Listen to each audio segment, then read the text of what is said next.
தூர்தர்ஷனில் படம் போடுவாங்க. ஆமாம், ஸ்கூல்லாம் லீவ் விட்டு எங்களுக்கு ரொம்ப சந்தோஷமாக இருக்கும். ஏன்னா தொடர்ந்து படம் ஓடிக்கிட்டே இருக்கும். நடுவில் நிறுத்திட்டு முடிவு அறிவிப்பாங்க, முடிவு மறுபடியும் படம் ஓடும். நீங்கள் தூர்தர்ஷனில் வாரத்துக்கு ஒரு நாள் தான் படம். ஆனால் அந்த ஓட்டு எண்ணிக்கை மட்டும் எங்களுக்கு ஜாலி. இல்லை 2 பேர், இப்போ 2 பேருமே வலுவாக கேட்குறாங்க. 2 பேரும் ரொம்ப போட்டின்னா ஒருத்தரை சொல்லையோ விட்டு கூடிய அந்த வாட்டி அப்படின்னு அப்படியே முடியாதுன்னா உனக்கு இதயத்தில் இடம் இருக்கியா போயா. முதல்ல இந்த ஜெயலலிதா மேடம் எதிர்த்து நிற்கணும்னு போட்ட உடனே பயந்து ஓடியாந்துட்டார். என்னங்க அது அந்த அம்மா எதிர்த்து எப்படி இருக்காது. நாளே அந்த ஜெயலலிதா மேடம் கேண்டிடேட்னு ஒன்று அங்கே மல்லையா குரூப்லாம் வந்து இறங்கிடுச்சு. பக்கத்தில் தானே பர்கூர். அவங்களாம் வந்து ஆஃபீஸ் அதுன்னு கார்பரேட் போட்டு பெரிய இதாக நடந்துக்கிட்டு இருக்க. நம்ம எப்படி ஜெயிக்கிறது? நம்ம சாதாரண ஆள், ஒரு நடுத்தர குடும்பம் ஆச்சு. அப்போ கலைஞர் தஞ்சாவூர்லேருந்து பிரச்சாரத்துக்கு கிளம்புறாராம். சொன்னாராம், சிவாஜி வந்து என் நண்பன், அவனை எடுத்து நான் பிரச்சாரம் பண்ண மாட்டேன், அதனால் உன் தொகுதிக்கு நான் வரமாட்டேன், அடுத்த தொகுதிக்கு போயிடுவேன். அவர் அழுகுறாராம், என்ன தலைவரை நான் இங்கே வரலன்னா நான் எப்படி ஜெயிப்பேன்? போவே இல்லை என் தொகுதிக்கு. ஆனால் ஜானகியம்மா இத்தனைக்கு எம்ஜிஆர் தொகுதி, ஆண்டிப்பட்டி, எம்ஜிஆருடைய மனைவி. இன்னொன்று 84ல் தமிழகத்திலே அதிக வாக்கு வித்தியாசத்தில் எம்ஜிஆர் ஜெயிச்சாரு. ஆமாம், தொகுதியில். அந்த தொகுதி கடைசியில் அவங்க கலவரம் பண்ணாமல் அந்த எந்த இதில் பண்ணாமல் இருந்திருந்தா ஜான் பாண்டியா அன்னைக்கு ஜெயிச்சிருப்பாங்க. அன்னைக்கு முக்காத்தாள் தெரு அங்கே தான் தேர்தல் பணிமனை கடைசி. அவரை வெட்ட போயிட்டாங்களா அவர்? ஆமாம், ஓடினாரு. தமிழக வரலாற்றிலேயே துணை அமைச்சர்னு ஒரு பதவி கொடுத்தது அவர் முசிறிபுத்தன். ஐஸ்வர்யா தான் முசிறிபுத்தன் கொடுத்தாரா? முசிறிபுத்தன் கொடுத்தாரு. அதுக்கப்புறம் தான் அவர் 2 பேர் துணை மந்திரி. இன்னும் முசிறிபுத்தன் யாருன்னு சொல்லிடுங்க. முசிறிபுத்தன் எம்ஜிஆர் ரசிகர் மன்ற தலைவர். புஷியானந்த் கையை பிடிச்சி கொடுக்குற மாதிரி சிகரெட் வச்சு சுட்டுருவாங்களாம். ஐயோ ஐயோ. வணக்கம் நேயர்களே. இந்த வாரம் வந்து அறிவாலயம் சேகர் சார் கூட தேர்தல்களை முதல்வர்கள் எப்படி எப்படி சந்தித்தாங்க அப்படின்றத பேசுவோம். அதுக்கு முன்னாடி இன்றைக்கு காங்கிரஸை முதலாக ஒரு மாநில கட்சி வீழ்த்தி ஆட்சிக்கு வந்த நாள், அதாவது அதனுடைய முதல்வராக அண்ணா அவர்கள் பதவியேற்ற நாள் இன்னைக்கு அப்படின்றது ஒரு முக்கியமான நாள். அதை பற்றியும் பேசுவோம். வணக்கம் சார். வணக்கம். அண்ணா வந்து பதவியேற்ற நாள், அண்ணா பதவியேற்ற பிறகு காங்கிரஸை வீழ்த்தி ஒரு திராவிட இயக்கத்தினுடைய ஒரு முதல்வர் பதவியேற்ற பிறகு எந்த ஸ்டேட்லையும் இல்லாத ஒரு சிறப்பு. இதுவரையிலும் காங்கிரஸ் கட்சியிலிருந்து இல்லை வேறு தேசிய கட்சியிலேருந்து ஒரு முதல்வர் இங்கே அமரவில்லை. இல்லை, திராவிட கட்சிகளே முதல்வர்களே மீண்டும் மீண்டும், அது எம்ஜிஆராக இருக்கட்டும், ஜெயலலிதா இருக்கட்டும், கலைஞராக இருக்கட்டும், எடப்பாடி பழனிசாமியாக இருக்கட்டும், இவர்களுடைய இதுவே திராவிட கட்சிகள் மட்டுமே இங்கே ஆட்சி செலுத்தி வருகிறது. காங்கிரஸை கதை அன்னையோடு முடிஞ்சிடுச்சு. இப்போ இனிமேலும் நடக்குமான்னு சாத்தியமானு தெரியல. ஏன்னா அந்த அளவுக்கு தான் இருக்குது. உண்மைதான். நீங்கள் அந்த இதை எப்படி பார்க்குறீங்க? 27 வந்து அண்ணா வந்து முதல்ல இந்த திராவிட இயக்கத்தை அரியணையில் அமர வைத்தார். கிட்டத்தட்ட 60 வருஷமாக வேறு யாரும் அந்த இடத்த பிடிக்க முடியல. ஒன்று அவங்க இயக்கம், இல்லை அவங்க இயக்க திமுகலேருந்து வெளியே வந்து அண்ணா திமுக, இதான் மாறி மாறி இருந்துகிட்டு தான் 3ஆவதாக ஒரு ஆள் வர்றதுக்கு முயற்சி பண்ணிக்கிட்டு இருக்காரு. அதனால் இவ்வளோ நாள் வரைக்கும் இந்த தேசிய கட்சி, குறிப்பாக காங்கிரஸ், அதுக்கு அடுத்து வந்த பாஜக கிட்ட கூட நெருங்க முடியல. அந்த இடத்து அதுக்கு அருகில் இவங்களை சார்ந்து தான் இருக்க வேண்டியிருக்கு. தனியாக நின்று அவங்களால எதுவும் பண்ண முடியல. இவங்க கொடுக்குற சீட்டு, இவங்க கொடுக்குற இதை வச்சு தான் அவங்களால இருக்க முடியுது. ஒன்று சொல்லுவாங்க அடிக்கடி, திமுக அதிமுக நம்ம மட்டும்தான் எதிரியாக இருக்கணும், வேறு யாராவது 3ஆவது ஆள் வந்தால் ஏதோ ஒரு வகையில் நம்ம சேர்ந்து அவங்க காலி பண்ணிடணும் அப்படின்ற மாதிரி. அதுக்கு வந்து இந்த பழைய காங்கிரஸு, தேமுதிக, இப்போ இவரே இன்றைக்கி ஒரு குற்றச்சாட்டு வச்சுருக்காரு, யார், விஜய், 2 பேரும் சேர்ந்து எங்களை இது பண்ண பார்க்குறாங்கன்னு. இல்லை, அது வலுவான எதிரி இல்லை. இப்போ இது நாள் வரைக்கும் வலுவான எதிரின்னு எங்கே இருக்காங்க? 2 பேர் தான் மெயினாக மாறி மாறி. அது வந்து இவங்களை அதுக்கடுத்த தேசிய கட்சி இவங்களை சார்ந்திருக்க வேண்டிய நிலைமை தான் இருக்குது. காளிமுத்து ஒரு தடவை சொன்னார், அடுத்தவன் தோளில் ஏறி திருவிழா பார்க்கும் கட்சியும்பார். ஏன்னா இந்த தோள்பட்டையிலன்னா அடுத்த தோள்பட்டை அப்படி தான் இருப்பாங்க. அந்த மாதிரி அவங்களும் கட்சி அப்படியே வச்சுக்கிட்டாங்க. தனியாக வளரணும்னு அவங்களும் முயற்சி பண்ணலை இது வரைக்கும். கூட்டணி, இங்கே சீட்டை வாங்கிக்கிறது, இங்கே சரியாக வரலன்னா அங்கே, இப்படி தானே பண்ணிக்கிட்டு இருந்தாங்க. அதனால் அதுக்கு எனக்கு இன்னும் இப்போ வாய்ப்பு இது வரைக்கும் இல்லை, இனிமேல் இருக்கிற மாதிரி தெரியல அவ்வளோ சீக்கிரத்தில். இப்போ தேர்தல் அப்படின்றது நம்ம வந்து பார்த்தோம்னா ஒவ்வொரு முதல்வர்களும், இது தேர்தல் காலம், ஒவ்வொரு முதல்வர்களும் ஒவ்வொரு விதமாக தேர்தலை சந்திச்சதை நீங்கள் பார்த்துருப்பீங்க. முதல்ல இருந்து நம்ம ஆரம்பிக்கலாமா?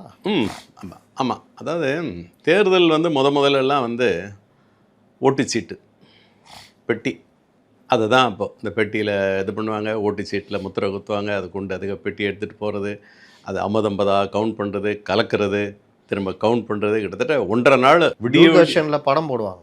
ஆமாம். ஸ்கூல்லாம் லீவ் விட்டு ஆமாம், எங்களுக்கு ரொம்ப சந்தோஷமாக இருக்கும். ஏன்னா தொடர்ந்து படம் ஓடிக்கிட்டே இருக்கும், நடுவில் நிறுத்திட்டு முடிவு அறிவிப்பாங்க, ஆமாம், முடிவு மறுபடியும் படம் ஓடும். நீங்கள் தூர்தர்ஷனில் வாரத்துக்கு ஒரு நாள் தான் படம். ஆனால் அந்த ஓட்டு எண்ணிக்கை மட்டும் எங்களுக்கு ஜாலி. காலையிலேருந்தே சினிமா ஓடிட்டு இருக்கோம், ஏதாவது ஒரு படம். இங்கே கவுண்டிங்கே இப்போ தலைமைச் செயலகத்தில் தலைமை தேர்தல் அதிகாரி கீழே வந்து ரிப்போர்ட்டர்ஸ் ரூம், விடிய விடிய ரிப்போர்ட்டர்ஸ் ஷிஃப்ட் முறையில் இருப்பாங்க. ஏன்னா கவுண்டிங் வந்துக்கிட்டே இருக்கும், இந்த ரவுண்டு அந்த ரவுண்டு. இதில் வேறு எண்ணி முடிகிற நேரத்தில் ரீகவுண்ட்டும்பாங்க, திரும்ப எண்ணும்பாங்க. அடுத்த நாள் மத்தியானம் வரைக்கும் போயிடும். இப்போ அந்த நிலைமை இல்லை. அதாவது 90க்கு அப்புறம் இவிஎம்மை கொண்டு வந்துட்டாங்க. முதல்ல அது அப்படி எப்படின்னு அதில் பல விமர்சனம் இருந்துச்சு. அப்புறம் அதெல்லாம் மீறி இப்போ எல்லாமே இவிஎம் தான். கரெக்டாக அரை நாளுக்குள்ளே முடிஞ்சிருது. 10-11 மணிக்கெலாம் ரிசல்ட் லீடிங் தெரிஞ்சது உடனே அது வந்துடுது. அதனால் இப்போ தேர்தல் முறையில் நிறைய மாற்றம். அது மட்டும் இல்லை, பிரச்சார முறையிலையும் மாற்றம். முதலாம் வந்து டைம் லிமிட்டே கிடையாது, விடிய விடிய பிரச்சாரம் பண்ணுவாங்க. அவங்க தலைவர்களுடைய விருப்பத்துக்கு ஏற்ற மாதிரி பப்ளிக் காத்திருந்தே இருப்பாங்க. இப்போ அதுக்கு வந்து 10 மணிக்கு அப்படின்னு ஒரு இது கொண்டு வந்தாங்க. அடுத்தவங்களுக்கு இடைஞ்சலாக இருக்குமாங்க, அந்த கட் அவுட்டு, பேனரு, அதே மாதிரி அந்த இது ஏதாவது ஆரத்தி எடுத்தால் அந்த இது போடுறது, காசு போடுறது, அதெல்லாம் தடை விதித்து இவ்வளோதான் செலவு பண்ணணும். ஆனால் அது மீறி நடக்கு, அது வேறு விஷயம். சேஷன் தான் இது. ஆமாம், சேஷன் தான் கொண்டு வந்தார். சேஷன் வந்து தான் அதில் பெரிய மாற்றம். அதில் பல பேருக்கு விடுதலை. அதாவது தேர்தல் அதிகாரிகளுக்கும் போலீஸுக்கும் எல்லாருக்குமே அதில் வந்து அவங்கவுங்க வேலை ஒரு லிமிட்டுன்னு மாதிரி கொண்டு வந்துடுறாங்க. முந்தி அப்படி கிடையாது. அந்த தேர்தல் முடிந்தா அந்த 1 மாதம் 1.5 மாதம் அவங்க உண்டு இல்லைன்னு ஆயிடுவாங்க அந்த அதிகாரிகள். அந்த வகையில் தேர்தல் முறையில் நிறைய மாற்றம் வந்திருக்கு. இப்போ வந்து கிட்டத்தட்ட தேர்தல் பிரச்சாரம் இப்போ அப்படி கொண்டு வந்துட்டாங்கல்ல. தலைவர்களும் அதுக்கேற்ற மாதிரி நடந்து 4:30 மணி 5 மணிக்கு பிரச்சாரம் ஆரம்பிக்கிறாங்க, 10 மணிக்கு முடிச்சிடுறாங்க. ரொம்ப இந்த நெருக்கத்தில் மட்டும் காலையில் விடிகாலில் ஒரு 6-7 மணிக்கு ஆரம்பித்து ஒரு 11 மணி வரைக்கும் முடிச்சுக்கிறாங்க. இது முதல்ல எம்ஜிஆர் வந்து ரொம்ப கடுமையாக இது பண்ணுவார். 5 மணிக்கு ஆரம்பித்தார்னா விடியகால வரைக்கும் பிரச்சாரம் விடாமல் மக்களும் காத்திருப்பாங்க. அதனால் அவர் அடுத்து கலைஞர் 12 மணி வரைக்கும் பெரும்பாலும் பண்ணுவார். அதுக்கப்புறம் அவர் ரெஸ்ட் எடுத்துட்டு அடுத்த நாள் வச்சுக்கிடுவார். அந்த மாதிரி இந்தமும் அதே மாதிரி தான். முதல்லலாம் இவங்க வந்து ஃபுல்லாக தமிழ்நாடு பூரா டூர் போய் அப்போ கார்லாம் போயிருக்காங்க. சிஎம் லெவல்னால் அது தனி. அவர் வந்தப்போ கொஞ்சம் சயின்ஸ் விஞ்ஞானபூர்வமாக அந்த தேர்தல் வந்துடுச்சு. இருந்தாலும் கடும் உழைப்பு, சுற்றி பிரச்சாரம், அந்த மாதிரி அப்படி ஒவ்வொரு தலைவரும் ஒரு மாதிரி அதை அணுகுனாங்க. அப்போல்லாம் அந்த வியூகம் கிடையாது, ஸ்ட்ராட்டஜி கிடையாது, அந்த சர்வே கிடையாது. ஒன்று இந்த கட்சிக்காரங்க இல்லை பொது நண்பர்கள், ஆட்சியில் இருக்கவங்கன்னா உளவுத்துறை, இவங்க தான் அந்த நிலவரத்தை சொல்கிறவங்க. மற்றவங்க வந்து அவங்கள விசாரித்து இதில் எப்படி இருக்குது, அங்கே எப்படி இருக்குது, இதில் போட்டால் ஜெயிப்பாரா, இந்த கூட்டணி வந்தால் ஜெயிக்குமான்னு அவங்களா பார்த்து தான் அவர் கால்குலேட் பண்ணி பண்ணுவாங்க. இப்போ அப்படி இல்லை, நிறையா அதுக்குன்னே கார்ப்பரேட் மாதிரி ஆகிவச்சு. இப்போ அந்த விருப்ப மனு வாங்குறாங்கல்ல, இப்போ எம்ஜிஆர் அந்த திமுக காலத்தில் விருப்ப மனு எப்படி வாங்கினாங்க? விருப்ப மனு இதே மாதிரி தான். விருப்ப மனு வந்து எல்லோரும் மனு, ஏன்னா ஒரு தொகுதிக்குன்னா எவ்வளோ பேர் கேட்பாங்க. முந்தினா ஒரு ஆள் 2 ஆள்னு கேட்குறதில்ல. பெரிய கட்சி, அதனால் என்ன பண்ணுவாங்க, நம்ம எப்படியாவது சீட்டு வாங்கணும்னு அவங்கவுங்க அப்படி பார்த்தீங்கன்னா 20, 30, 50 வரைக்கும் கூட கேட்குறாங்க ஒரு தொகுதியில் எல்லாரும். அப்போ அவங்கள தேர்ந்தெடுக்கணும். அது ஒரு குழுவை போடுறாங்க, ஒரு முக்கியமான ஒரு போட்டு ஒரு 3 பேரை செலக்ட் பண்ணுறாங்க. எல்லா கட்சியுமே அப்படி தான் 1, 2, 3 செலக்ட் பண்ணுறாங்க. இது இல்லாமல் உளவுத்துறை அவங்கக்கிட்டேருந்து சில ரிப்போர்ட்டை வாங்குறாங்க. இவருக்கு இந்த தொகுதியில் யாருக்கு நல்ல பேர் இருக்குது, இவர் மேலே இப்போ இருக்கிற மேலே எப்படி இருக்குது, அவர் மேலே அதிருப்தி இருக்கா, இவரை போட்டால் எந்த கம்யூனிட்டி அங்கே டாமினேட்டிங், அதெல்லாம் தெரிஞ்சு வச்சுக்கிறாங்க. அதுக்கப்புறமா தான் இவங்க கேண்டிடேட்டை செலக்ட் பண்ணுறாங்க. சில நேரம் அது கூட்டணிக்கு போயிடும். கூட்டணி கொடுத்தா எந்த கூட்டணிக்கு சரியாக வரும், இந்த கூட்டணி இந்த கட்சி கொடுத்தா சரியாக வராது, அந்த கட்சினா தான் சரியாக வரும் அப்படின்னு இதெல்லாம் பார்த்து தான் இவங்க கேண்டிடேட்டை செலக்ட் பண்ணுறாங்க. அப்புறம் கடைசியாக அந்த லீடர்ஸ் அவங்க வந்து அதை இறுதியாக ஒரு வாட்டி தயார் பண்ணிக்கிறாங்க. நான் கேட்குறது, அந்த காலத்துலேயே இந்த விருப்ப மனு வாங்குறதெல்லாம் இருந்ததா? இருந்தது. எப்படி உங்களுக்கு விருப்ப மனுன்னா ஃபார்மலாக இருக்கும். விருப்ப மனு இந்த அளவுக்கு இப்போ இருக்கிற மாதிரி பெரிய அளவில் இல்லை. வருவாங்க, அதில் வந்து போட்டி இருக்கும். அவங்கவுங்க கேட்பாங்க, தலைவர் பார்த்து முடிவு பண்ணால் அப்புறம் அதை ஏற்றுக்கிடுவாங்க. கொஞ்சம் அந்த நேரம் சிலர் கோவிச்சுக்கிடுவாங்க, கொஞ்சம் நேரம் இது பண்ணுவாங்க, அப்புறம் சமாதானம் ஆயிடுவாங்க. இப்போ எனக்கு தெரிஞ்சு செம்மலையெல்லாம் ஒரு வாட்டி தேர்தலில் நிற்கணும்னு எல்லாம் இது பண்ணார். ஆனால் அந்த சீட்டு கிடைக்கல அதிமுகவில். ஆமாம், கிடைக்கலன்னு அவர் என்ன செஞ்சார், சுயேட்சையாக அவர் கூட இருக்கவங்கெல்லாம் சொன்னாங்க நீங்கள் தனியாக நில்லுங்க அப்படின்னு. உடனே அவர் தயங்கி தனியாக நின்னார், ஏரோப்ளைன் சின்னம். அப்போ எம்ஜிஆரே வந்து பிரச்சாரம் இவர் என்ன இந்த அப்போ எல்லாம் இப்போ கேட்குறாங்க, இவர் சுயேட்சையாக ஜெயிச்சு என்ன பண்ண போகிறாருன்னு. அப்போ செம்மலை சொன்னார், நான் ஏரோப்ளேனில் ஜெயிச்சு நேராக அந்த பிளேன் வந்து ராமவரம் தோட்டத்தில் தான் இறங்குன்னு. ம். அதே மாதிரி ஜெயிச்சிட்டார். ஆ. கட்சிக்காரங்க பூரா ஓட்டு போட்டாங்க, ஏடிஎம்கே போட்ட உடனே எம்ஜிஆர் காலில் வந்து விழுந்துட்டார். ஆ. அப்புறம் ஏற்றுக்கிட்டார். அதே மாதிரி தாமரைக்கணி ஒரு வாட்டி ஆமாம். சீட்டே கொடுக்கல. ஆமாம். அந்த நூல் ஏணி மாதிரி ஒன்று போட்டு ம். இந்த 1001 எம்ஜிஆர் வர மாதிரி ம். இப்படி தொங்க விட்டுக்கிட்டே தான் ஓட்டு கேட்க போனார். நான் போயிருக்கேன். அப்போ வந்து அவர் ஜெயிச்சிட்டாரு. ம். இப்படி ஒரு சிலர் தனிப்பட்ட முறையில் செல்வாக்கு. இப்போ இந்த நம்ம உதாரணத்துக்கு இப்போ செங்கோட்டையும் அது மாதிரி தொடர்ந்து ஒரே தொகுதியில் நிறைய வாட்டி ஜெயிச்சார். அவருக்கு ஒரு நல்ல செல்வாக்கு, சொந்த செல்வாக்கு கொஞ்சம் வச்சுருக்காங்க. ம். ம். இப்போ அந்த மாதிரி ஆளு கொடுக்காம வேற ஆளு கொடுத்தாங்கன்னா முடிவு மாறுறதுக்கு ஒரு வாய்ப்பு இருக்கு. கலைஞர் எப்படி வேட்பாளரை தேர்ந்தெடுப்பார்? கலைஞர் ரொம்ப கவனமாக இருப்பார். முதல்ல இருந்தே அவர் ஒரு ஒரு தொகுதிக்கு யாருன்றதை அவர் மனசில் ஒரு இது வச்சுக்கிடுவார். ம். சரி, கூப்பிட்டு இப்போ ஏதாவது டவுட்னா அவங்களை கூப்பிட்டு கேட்பார், என்ன ஏது அப்படின்னு. அப்புறம் அது இல்லாமல் மற்ற கட்சிக்காரங்க, மாவட்ட செயலாளர் இவங்கெல்லாம் விசாரிப்பாங்க. அவர் சரியில்லைங்க, அது சரியில்லைன்னா கொஞ்சம் யோசிப்பார். சில நேரம் அவங்களையும் தனியாக கூப்பிட்டு கேட்பார், செலவு பண்ண முடியுமா, இல்லை வந்து பிரச்சாரம் அதெல்லாம் எப்படி, லோக்கலில் எந்த மாதிரி அவருக்கு செல்வாக்கு இருக்குது, எந்த தரப்புக்கிட்ட நல்லா இருக்குது, கம்யூனிட்டி எல்லாத்தையும் பார்த்து தான் அவராக ஒரு முடிவு பண்ணுவார்.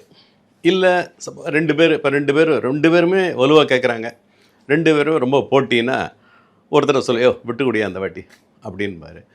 அப்படியே முடியாதுன்னா உனக்கு இதயத்தில் இடம் இருக்கியா போயான்ற அவரும் நம்பி போவார். ஏன்னா வேறு ஏதாவது ஒரு போஸ்டிங்கோ வேறு ஏதாவது ஒரு பதவியோ கிடைக்கும், வாரியமோ ஏதோ ஒன்று கொடுப்பாரு. தலைவர் சொல்லிட்டாருப்பா அதனால் வந்துட்டேன் அப்படிம்பாங்க. அதனால் அந்த மாதிரி கொஞ்சம் சமாதானம் பண்ணார். எம்ஜிஆர் வந்து அவர் முடிவு பண்ணுறது தான், பேச்சே கிடையாது. இங்கெல்லாம் வந்து சிலர் ஏடிஎம்கேலேயும் அந்த மாதிரி நடந்திருக்கு, டிஎம்கேலேயும் ஆகிருக்கு. சீட்டு கிடைக்காதவங்களாம் வந்து போராட்டம்லாம் பண்ணுவாங்க, அப்புறம் சமாதானம் பண்ணி அனுப்புவாங்க, அப்புறம் போய் வேலை செய்வாங்க. ஆனால் சீட்டு கொடுக்கும்போதே இப்போ 10 பேர் அந்த நேர்காணல் வருவாங்க. 10 பேர் யாருக்கு சீட்டு கொடுத்தாலும் வேலை செய்வீங்களான்னு கேட்பாங்க. செய்வோம் அப்படின்னு சொன்னதுக்கப்புறம் தான் அடுத்தது. அதனால் அப்படி ஒரு மாதிரி அதை அவங்கள சமாதானம் பண்ணி தான் அனுப்புறது. எம்ஜிஆர் நேர்காணல் நடத்துவாரா? நேர்காணல்லாம் அவங்க கீழ் லெவலில் இருக்கவங்க நடத்துவாங்க. அதாவது பண்ணி ஃபைனல் லிஸ்ட்டு எம்ஜிஆர்கிட்ட போவோம். அவர் அதுக்கப்புறம் முடிவு பண்ணிடுவார். அவர் சொன்னால் அதுக்கப்புறம் இப்போ கேபி ராமலிங்கெல்லாம் அப்படி தான் சீட் வாங்கினார். முதல்ல சாதாரண இவர் மெடிக்கல் டாக்டர் அப்போ தான் முடிக்கிறாரு. அவரை கூப்பிட்டு சேலத்தில் போய் நெல்லுன்ட்டாரான். அவர் வெளியில் வந்து சொல்லிட்டு இருந்தார். அப்போது முத்துன்னு ஒருத்தர் சேலத்தில் பெரிய ஆள், அதிமுகவில். ஆமாம்.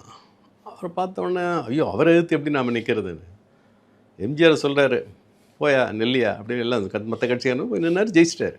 செங்கோட்டையனே சொல்லியிருப்பாரு. ஆமாம், தொகுதி விட்டு வேறு தொகுதியில் போய் நிற்க சொன்னாங்க. எப்படின்னா நான் தானே சொல்கிறேன் நில்லுங்க, உங்களை ஜெயிக்க வைக்கிறது என் வேலை அப்படின்னா. அதே மாதிரி ஜெயிச்சிட்டேன் அப்படின்னாரு. இன்னொன்று எம்ஜிஆர் வந்து இந்த கம்யூனிட்டி வைஸு இந்த இது பார்க்குறது இல்லை, அதெல்லாம் எதுவுமே இல்லாமல் இல்லை அது பார்க்க மாட்டார். இப்போ ஹண்டே கொண்டுக்கு நிறுத்தினார் சென்னையில். எல்லாரும் பிராமணர் அப்படி இப்படின்னாங்க. அதே மாதிரி உகம் சந்து முழுக்க வன்னியர் ஏரியா, அதில் கொண்டு ஒரு மாரோடியை போட்டார், திண்டிவனம், ஜெயிச்சிட்டாரு. மதுராந்த ஆறுமுகம் அந்த சமுதாயத்தில் பெரிய தலைவர், தோத்துட்டார். அதே மாதிரி திண்டிவனத்தில் ஹீராச்சந்த் எம்பியை ஜெயிச்சார். இந்தம்மா கூட இந்த ஜெயலலிதா மேடம் கூட அந்த கும்பகோணத்தில் இந்த ராமநாதன், குடுமி ராமநாதன் அவரை போட்டு ஜெயிச்சாங்க. அந்த மாதிரி இப்போ தலித் எழில்மலை பேர்லேயே தலித் வரும் நிறுத்தினாங்கல்ல, நிறுத்தி ஜெயிச்சாங்க. அந்த மாதிரி சில இதெல்லாம் அது பொது தொகுதியில் நிப்பாட்டினா. ஆமாம், பொது தொகுதியில் நின்று. ஒரு வாட்டி எம்கே பாலனா யாரோ சைதாப்பேட்டையில் நிற்க சொன்னாங்களாம். எம்கே பாலனா. அப்போ நான் எப்படிமா போய் அப்படின்னாராம். என்ன சொல்லி ஓட்டு கேட்பேன் அப்படின்னாராம். அம்மா பேரை சொல்லி தாங்க, அப்படியே கேளு போனாங்க. ஜெயிச்சிட்டாரு. அந்த மாதிரி தலைவர்கள் தானே. இப்போ எனக்கு தெரிஞ்ச இந்த சுகவனம் பர்கூர், யானை காதில் புகுந்த, ஆமாம், முதல்ல இந்த ஜெயலலிதா மேடம் எதிர்த்து நிற்கணும்னு போட்ட உடனே பயந்து ஓடியாந்துட்டார். என்னங்க அது அந்த அம்மா எதிர்த்து எப்படி இருக்காது. நாளே அந்த ஜெயலலிதா மேடம் கேண்டிடேட்னு ஒன்று இங்கே மல்லையா குரூப்லாம் வந்து இறங்கிடுச்சு. பக்கத்தில் தானே பர்கூர். அவங்களாம் வந்து ஆஃபீஸ் அதுன்னு கார்பரேட் போட்டு பெரிய இதாக நடந்துக்கிட்டு இருக்க. நம்ம எப்படி ஜெயிக்கிறது, நம்ம சாதாரண ஆள், ஒரு நடுத்தர குடும்பமாச்சு. அப்புறம் அதெல்லாம் முடியாது, போய் நில்லியான்ட்டார் கலைஞர். போனார். அப்புறம் மூப்பனார் சுற்றுப்பயணம் போயிட்டு வரப்போ கலைஞர் அவர் ஜெயிச்சிருவார் போல தெரியுதுன்னார். நல்லா இருக்கேப்பா சுகவனத்துக்கு. அப்புறம் தான் நம்பிக்கை வந்தது, ஜெயிச்சிட்டாரு. அப்படி சிலர் நீங்கள் அவ்வளோ தூரம் சுகவனம். அதுக்கு முன்னாடி ஒரு குறுக்கீடு, சுகவனத்துக்கு கலைஞர் சொன்ன அந்த உதாரணம் இருக்கு. ஆமாம், யானை காதில் புகுந்த எறும்பு. அது வந்து யாருமே யோசிக்க முடியாது. ஆமாம், அவரே யானையை ஒரு எறும்பு சாச்சிரோன்னுவாங்க, உள்ளே போய் கடிக்கிறதுல. அது எப்போ அவர் வந்து வாழ்த்து பெற வர்றார் ஜெயிச்ச உடனே, அப்போ தான் இவர் யானை காதல் புகுந்த எறும்புன்னு தட்டி கொடுத்தாரு. அது பெரிய அளவுக்கு அந்த வார்த்தை ரீச் ஆச்சு. ம். அந்த மாதிரி பிரபலம்னு கூட கிடையாது. இப்போ சிவாஜி எவ்வளோ பெரிய ஆள், ம். நடிகர், ஆமா. ஓலோச்சனார். அவர் திருவையாறில் அவர் நின்னார். நின்று கடைசியில் தோத்துட்டார். ம். அவர் எதிர்த்து துரை சந்திரசேகர். ம். அப்போ கலைஞர் தஞ்சாவூர்லேருந்து பிரச்சாரத்துக்கு கிளம்புறாராம். சொன்னாராம், சிவாஜி வந்து என் நண்பன், அவனை எடுத்து நான் பிரச்சாரம் பண்ண மாட்டேன், அதனால் உன் தொகுதிக்கு நான் வரமாட்டேன், அடுத்த தொகுதிக்கு போயிடுவேன். அவர் அழுகுறாராம், என்ன தலைவரை, நான் இங்கே வரலன்னா நான் எப்படி ஜெயிப்பேன். போவே இல்லை என் தொகுதிக்கு, ஆனால் ஜெயிச்சிட்டாருங்க. ஆனால் இருந்த அரசியல் சூழ்நிலை அந்த மாதிரி. சூழ்நிலை அதே மாதிரி ஜானகியம்மா, இத்தனைக்கு எம்ஜிஆர் தொகுதி ஆண்டிப்பட்டி, ஆமாம். எம்ஜிஆருடைய மனைவி. இன்னொன்று 84ல் தமிழகத்திலே அதிக வாக்கு வித்தியாசத்தில் எம்ஜிஆர் ஜெயிச்சார். ஆமாம், தொகுதியில் அந்த தொகுதி கடைசியில் ஜெயிக்க முடியல. அப்படி சில நேரம் அது ஒன்றும் சொல்ல முடியாது. ஸ்பிளிட் ஆச்சு இல்லை, அதுதான் சொல்ல வருது. ஏன்னா என்னதான் தலைவர் கம்யூனிட்டி அது இதுனாலும் அன்றைய அரசியல் சூழ்நிலை, அந்த வாக்குகள் செதறது, கூட்டணி, இது எல்லாம் தான் வெற்றியை தீர்மானிக்கும். இல்லை அது ஆமாம், சிலதுக்கு அந்த தலைவர்களுக்கு இருக்கிற அபரிமிதமான செல்வாக்கு அது எல்லாத்தையும் அந்த வாஷ் அவுட் அலை மாதிரி அடிச்சுட்டு போயிடும். ஒன்றும் பண்ண முடியாது. ஆனால் அதுலேயும் சொந்த செல்வாக்கு. இப்போ கலைஞர் வந்து ராஜீவ்காந்தி இறந்துட்டார்ல, ஆமாம், இறந்த உடனே அப்போ பெரிய அலை துறைமுகம் தொகுதியில். ஆமாம், துறைமுகத்தில் ஜெயிச்சிட்டாரு. அப்போ சொன்னார், நான் துறைமுகத்தில் நான் மட்டும்தான் கரையாறினேன். என்ன வசனங்கள் அதெல்லாம். அந்த மாதிரி அவர் மட்டும்தான் ஜெயிச்சார். அவ்வளோ அலையிலையும் அவர் ஜெயிச்சார். அந்த மாதிரி அவரும் எழும்பூரில் பருதியில் எழுதி. பருத்தி 2 பேர். எழும்பூர் கோட்டையில். அப்புறம் அந்த அவர் ரிசைன் பண்ணி இந்த செல்வராஜன். ஆனால் அந்த எழும்பூர்லேயே அதிமுக ஜெயிக்கிற சூழ்நிலையே வந்துச்சு. ஆமாம், இந்த பாண்டியன் நிற்கும் பொழுது, நம்ம இவர் ஜான் பாண்டியன் நிற்கும் பொழுது ஜஸ்ட் மிஸ்ஸு இல்லை, 200 ஓட்டு வித்தியாசம் ஜெயிச்சார். 85 ஓட்டுன்னு நினைக்கிறேன். அது என்ன கலவரம். அந்த கலவரத்தில் இவங்க பண்ண கூத்து தான் அவங்க டிஎம்கே ஜெயிக்க வாய்ப்பாக இருந்தது. அவங்க கலவரம் பண்ணாமல் அந்த எந்த இதில் பண்ணாமல் இருந்திருந்தா ஜான் பாண்டியன் அன்னைக்கு ஜெயிச்சிருப்பாங்க. அன்னைக்கு முக்காத்தாள் தெரு அங்கே தான் தேர்தல் பணிமனை கடைசி. அவரை வெட்ட போயிட்டாங்களா அவர்? ஆமாம், ஓடினாரு, தப்பிச்சு ஓடினாருங்க. எப்படியாவது இது பண்ணிடணும்னு. அந்த கலவரத்தில் ஜான் பாண்டியன் ஆட்களை கைது பண்ணாங்கல்ல, அதுக்கு பிறகு தான் நிலைமை மாறிச்சு. இல்லாட்டி ஜான் பாண்டியன் ஜெயிச்சிருப்பார். அது ஓவர் கான்ஃபிடென்ட்டில் பண்ணது. ஆனால் அதே பருதி இளமதி தொடர்ந்து ஜெயிச்சார். அதிமுக அதே தொகுதியில் ஏடிஎம்குக்கு போனவர் தோத்துட்டார். அப்போ அவர்கிட்ட எல்லாரும் சொன்னாங்களா, உங்களுக்கு தாங்க ஓட்டு போட்டோம், எதுக்கு போட்டேன், உதயசூரியனுக்கு போட்டேன். இவர் நிற்கிறது ரெட்டையில. ஏன் இவருக்கே அந்த சேகர் பாபுக்கு அதே மாதிரி ஆர்கே நகர். ஆமாம், அந்த மாதிரி அதுவும் சில நேரம் நடக்குது தேர்தல். அந்த மாதிரி நிறைய ஆர்கே நகர் தொகுதியில் இடைத்தேர்தல், இது தேர்தல் நடந்ததில்ல, தொகுதி உருவாக்கி ஐஸ்வர்யவேலன் என்ன, அதை தான் நீங்கள் அட்டன் பண்ணியிருக்கீங்களா? இல்லை, அந்த நேரம் நான் போகல. இவங்க கூட மட்டும்தான் தலைவர்களோட அந்த நேரம் போனேன். இந்த லோக்கலில் இறங்கி அது இப்போ பேசின் பிரிட்ஜின்னு ஒரு தொகுதி இருந்தது. ஆமாம் ஆமாம், அதுதான் ஆர்கே நகர் அப்புறமா மாறுது. அந்த தொகுதி உருவாகி 77ல் முதல் வேட்பாளர் ஐஸ்வர்யவேலன். அப்புறம் துணை மந்திரி ஆனார். தமிழக வரலாற்றிலேயே துணை அமைச்சர்னு ஒரு பதவி கொடுத்தது அவர் முசிறிபுத்தன். ஐஸ்வர்யவேலனுக்கு தான். முசிறிபுத்தன் கொடுத்தாரா? முசிறிபுத்தன் கொடுத்தாரு. ஓ, அதுக்கப்புறம் தான் அவர் 2 பேர் துணை மந்திரி. இன்னும் முசிறிபுத்தன் யாருன்னு சொல்லிடுங்க. முசிறிபுத்தன் எம்ஜிஆர் ரசிகர் மன்ற தலைவர். புஷியானந்த். எம்ஜிஆர் எங்க வச்சிருந்தார் முசிறிபுத்தனை? இவர் எங்க வச்சிருக்காரு? எம்ஜிஆருடைய இது நீங்கள் அவர் ஏங்க அவர் முடிவு எடுத்தா யாரும் பேசவே முடியாது. எஸ்டிஎஸ்ஸே பேச முடியாமல். முடிவு எடுத்தா பேச முடியாது, ஆனால் முடிவு கரெக்டாக இருந்ததுல்ல. கரெக்ட். எஸ்டிஎஸ் கூட அவர் முடிவு எடுத்தார், வெளியே போனார், திருப்பி அப்புறம் வந்துட்டார்ல. ஒன்றும் பண்ண முடியலன்னு தெரியும். ஆதவ அர்ஜுனா பேசுகிறார் ஒரு பேட்டியில், எம்ஜிஆர்கிட்ட கட்சி கட்டமைப்பு இல்லை, உண்மை மட்டும் இருந்தது, ஜெயிச்சாருன்றாரு. இது எவ்வளோ பெரிய அபத்தம். இதில் வேற இவரை கூப்பிட்டுக்கிறாரு, செங்கோட்டையன்ட்ட சொன்னாருன்றார். இல்லை, அதாவது எம்ஜிஆர் மன்றம் அப்போ எல்லா இடமும் இருந்துச்சு. எம்ஜிஆர் மன்றம் தான் திமுக, திமுக தான் எம்ஜிஆர் மன்றம், அப்படி தான் ஒன்றா தான் இருந்தாங்க. இவர் எம்ஜிஆர் வந்து கட்சி ஆரம்பிச்சுன்னா அப்படியே கட்சி ஆகிப்போச்சு. இப்போ எனக்கு நம்ம தெரிஞ்ச தாமரைக்கணிலாம் மாவட்ட செயலாளர், மன்ற செயலாளர், கட்சி வந்தோன்னா கட்சி செயலாளர் ஆகிட்டார். அவரே என்கிட்ட சொல்லியிருக்காரு, சினிமா தியேட்டருக்கு கூட்டிகிட்டு போவேன், தலைவர் படம் ரிலீஸ் ஆனால் மதுரைக்கு கூப்பிட்டு போவேன் எல்லாத்தையும் அப்படின்னு. அந்த மாதிரி ரசிகராக இருந்தவங்க அப்புறம் அவங்க தான் ஒரு 4 வாட்டி தொடர்ந்து அவர் ஜெயிச்சார். கேகேஎஸ் சார், அதே மாதிரி நிறைய பேர் சென்னையிலேருந்து கன்னியாகுமரி வரைக்கும் கிட்டத்தட்ட எல்லாமே எம்ஜிஆர் மன்றம் தான். 4-5 பேரை தான் எம்ஜிஆர் புதுசாக சேர்த்தாரு. திமுகலேருந்து ஒரு 12 எம்எல்ஏ வந்தாங்கல்ல. ஆமாம், முதல்ல யாரும் வரல சார். அந்த திண்டுக்கல் வெற்றி கிடைச்சோன்னு அப்படியே மாறிச்சு. கூட்டணி வந்துச்சு. அப்புறம் அவருக்கு நல்ல ஒரு தோழர் மாதிரி எம்கே வந்தார்.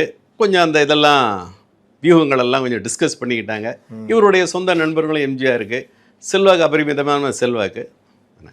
கட்டமைப்பு இல்லைன்னு சொல்ல முடியாது, இருந்தது. அதான் அவர் இன்னும் எம்ஜிஆர் இன்னும் கொஞ்சம் எல்லாம் வேகமாக பண்ணாங்க. இல்லை, எம்ஜிஆருடைய அந்த உழைப்பு தானே அந்த கட்சியுடைய இது கட்டமைப்பு. அவர் தானே முதல்ல எப்படி போயிருப்பார் ஊர் ஊரா. ஆமாம், ஐயோ ரொம்ப அதே மாதிரி தான் இந்த அம்மாவும் அதை அப்படியே கொண்டு வந்துட்டாங்க. அது எம்ஜிஆர் இருந்தே பண்ணார். எம்ஜிஆர் இருந்துக்கும் போதே இந்த அம்மாவை வந்து டூர் போக சொல்லி எப்படி இருக்குது ரெஸ்பான்ஸு, ஜனங்க இது அதெல்லாம் பார்த்து அப்புறம் சோலை சார் அவர் தான் அந்த ஸ்பீச்செல்லாம் அவருக்கு ஹெல்ப் பண்ணி இப்போ ஜெயலலிதாவை அடுத்த தலைவர்னு எம்ஜிஆர் கிட்டத்தட்ட உருவாக்கிட்டார். ஆமாம், அது பண்ணார்.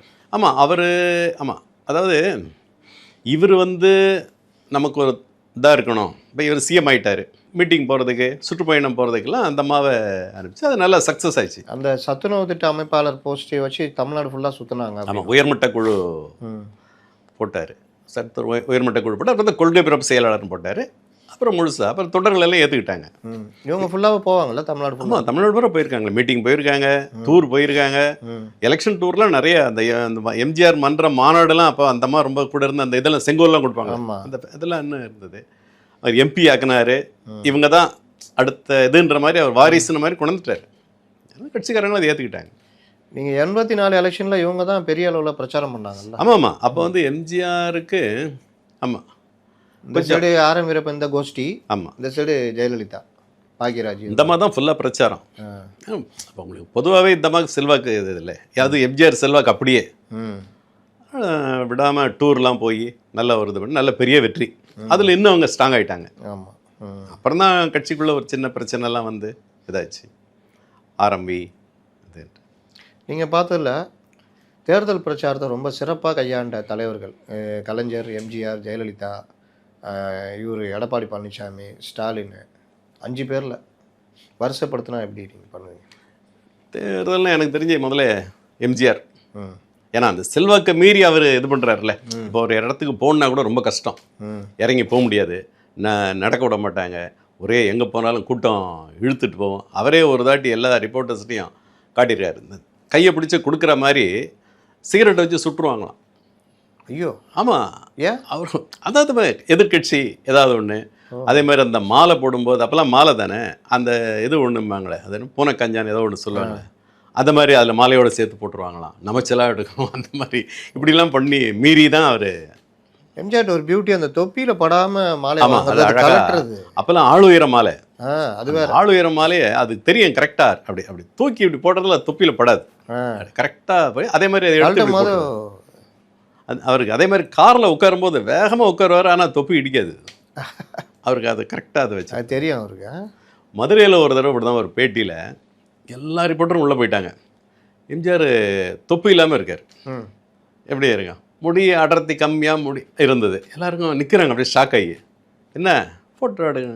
ஆமாம், ஃபோட்டோ ஒன்று. ஆமாம், ஃபோட்டோ எடுங்க, உட்காந்த மாதிரி கண்ணாடி மட்டும் போட்டு உட்காந்து ஃபோட்டோ எடுங்க.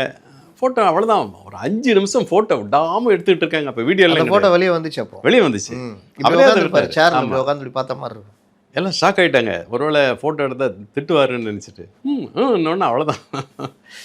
அந்த மாதிரி சிலது அவர் அது இமேஜ், ஏன்னா தொப்பின்னு அந்த மாதிரி மாற்றினாங்க. பிரச்சாரம் ஃபுல்லாகவே இறங்கி பண்ணுறதுல அவர் பண்ணார். கலைஞர் கடும் உழைப்பு. அவர் கலைஞர்னா இப்போ எனக்கு தெரிஞ்சு எம்ஜிஆர் வந்து ஒரு தொகுதி போனார்னு வச்சுங்களேன், அந்த தொகுதி எப்படி இருக்குன்னு ஒரு அசஸ் பண்ணிடுறாரு. ரொம்ப வீக்காக இருந்தால் அவருக்கு செலவுக்கு பணம் கொடுப்பாருமாங்க. இந்த என்னையா நல்லா பண்ணியா அப்படின்னு கொடுப்பாருமாங்க.